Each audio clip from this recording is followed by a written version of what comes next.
Tanaman Pak, ya dipilih ya. Kalau tanaman sayur-sayuran semua.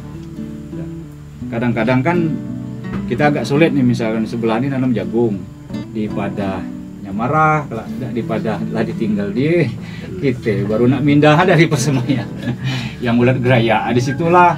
Nah sebenarnya bukan kita tidak mampu mengendalikan, tapi ya ada. Sementara ulat geraya itu kan mungkin Bapak juga tidak tahu. Siklus hidupnya dari telur jadi ulat tuh pun 5-7 kali ganti kulit, ibarat menjari itu dari kelingking sampai jempol, besar, tergantung jenisnya. Kemudian jadi pupa atau kepompong, kemudian jadi ngengat atau kupu-kupu yang aktif di sore hari dan malam hari.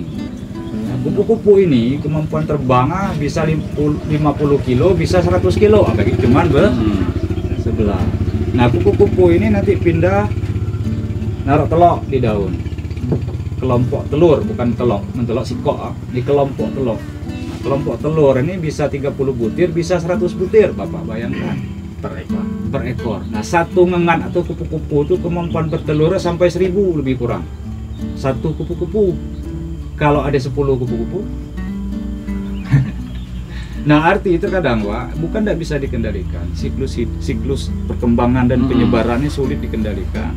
Karena mungkin kita perlu kebersamaan dan kekompakan. Kenapa mungkin Pak Haji disitulah perlunya, kenapa harus ada kelompok tani?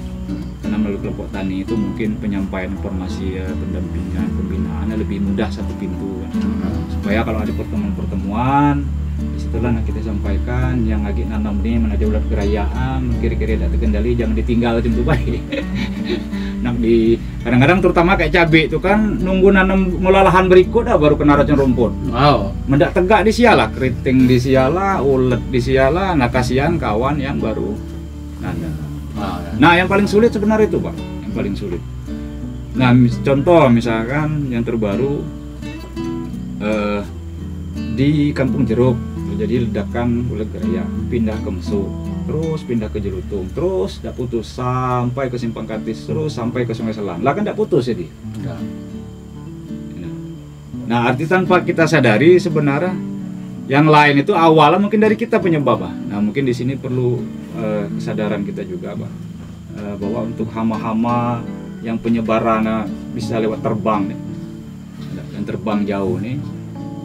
Nah, disitulah sebenarnya misalkan kayak di padi atau di sawah.